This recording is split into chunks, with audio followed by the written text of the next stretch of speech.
Salam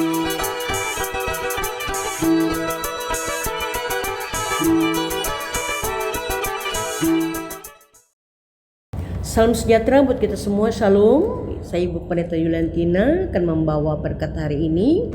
Sebelum kita renungkan kebenaran firman Tuhan, kita berdoa. Tiada henti kami bersyukur padamu Bapa, karena begitu besar kasih karunia-Mu dalam hidup kami. Kami boleh dimampukan oleh Tuhan, boleh menjalankan hari hidup kami dengan baik.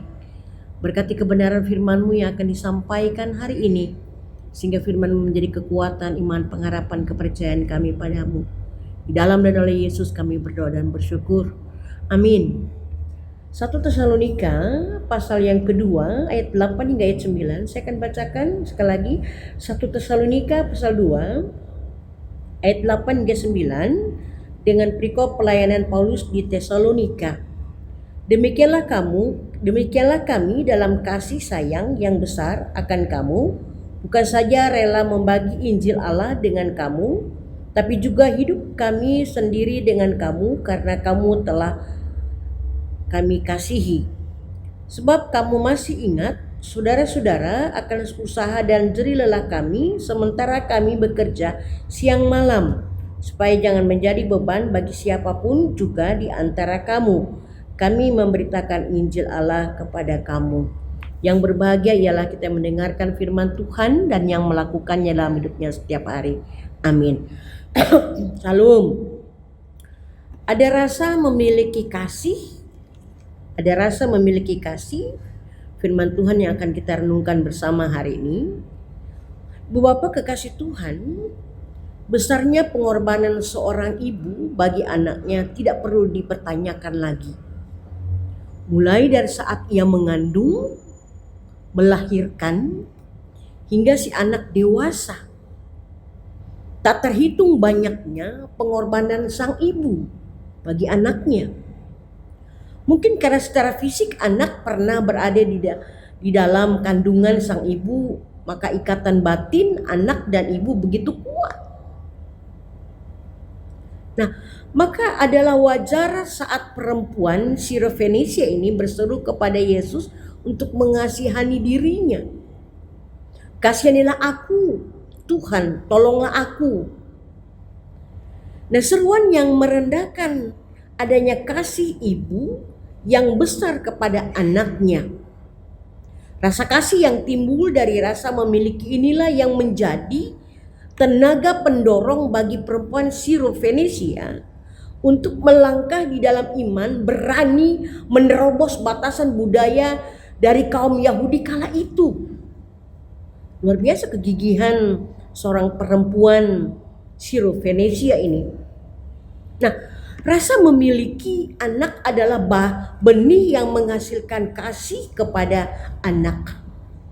Rasa memiliki dan kasih seperti yang ada pada perempuan Sirofenisia inilah yang harus kita miliki terhadap jiwa-jiwa yang saat ini sedang berada di dalam jerat iblis.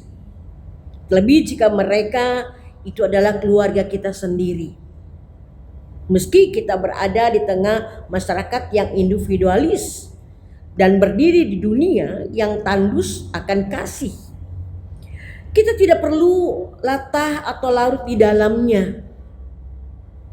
Hidup mereka bukanlah di luar tanggung jawab kita, karena untuk merekalah kita dipanggil dan dipilihnya. Menerima keselamatan darinya adalah sukacita bagi kita. Tetapi sekarang bukan lagi waktunya bagi kita untuk berpaku tangan menikmatinya. Lihat sekeliling kita, ibu bapak kekasih Tuhan. Ada begitu banyak jiwa-jiwa yang dalam setiap detiknya menjadi tawanan iblis. Bahkan banyak yang akan segera binasa. Yang siapa yang lemah, dia akan binasa. Tapi siapa yang kuat, dia akan tetap bertahan.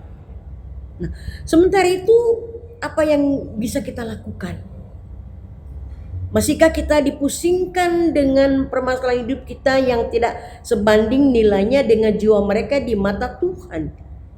Atau kita telah menjadi mati rasa sehingga kita tidak lagi memusingkan orang-orang di sekitar kita dan yang akan binasa? Hari ini Tuhan mengingatkan kita, yakni agar kita mengasihi jiwa-jiwa yang terhilang dan yang menderita karena berada dalam jerat iblis. Karena ia merasa memiliki kita, maka ia mengorbankan nyawanya bagi kita sebagai bukti kasihnya. Sehingga kita yang dahulu terhilang kini telah ditemukannya bahwa pakai kasih Tuhan dan beroleh keselamatan. Untuk itu kita yang telah menerima kasih Kristus harus juga merasa memiliki dan mengasihi jiwa-jiwa yang terhilang. Kasih itulah yang akan mendorong kita untuk melakukan pengorbanan apapun bagi mereka yang terhilang tanpa menimbang untung bahkan rugi. Seperti yang dilakukan oleh perempuan Siro ini kepada anaknya. Kabarkanlah kabar baik dan terus memohon keselamatan, kelepasan dan pemulihan bagi mereka yang saat ini terperangkap dalam jerat iblis. Terutama bagi keluarga kita dan orang-orang yang ada di sekeliling kita, inilah yang berharga di mata Tuhan. Bapak kekasih Tuhan, jangan memperhitungkan harga yang harus dibayar saat kita berkorban. Karena ia sudah membayar lebih mahal bagi kita. Sekali lagi, jangan memperhitungkan harga yang harus dibayar saat kita berkorban. Karena ia sudah membayar lebih mahal bagi kita. Mari kita berdoa. Ada rasa memiliki dan kasih. Inilah yang akan menjadi motivasi dorongan bagi kami Tuhan. Untuk kami menolong, untuk kami peduli kepada orang-orang yang sedang terbelenggu dalam dosa. Mampukan pribadi-pribadi kami melakukannya dalam kehidupan kami. Sehingga kehadiran kami di tengah-tengah dunia ini menjadi berkat, menjadi sukacita, menjadi kebahagiaan buat orang-orang yang ada di sekitar dan seputar kami.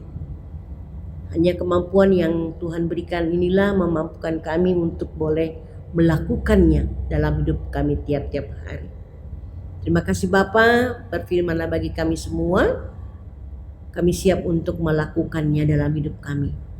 Amin. Terima kasih, Tuhan Yesus memberkati. Shalom.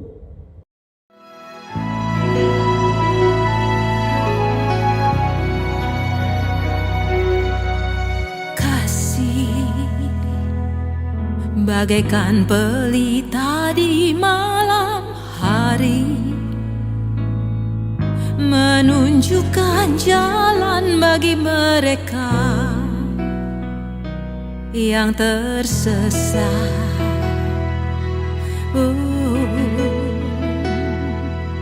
Kasih bagaikan mata air yang jernih, menyegarkan mereka yang penat dan yang dahaga. Walau seluruh dunia engkau miliki, tanpa kasih tiada berarti. Walau seluruh ilmu engkau dapati, tanpa kasih tiada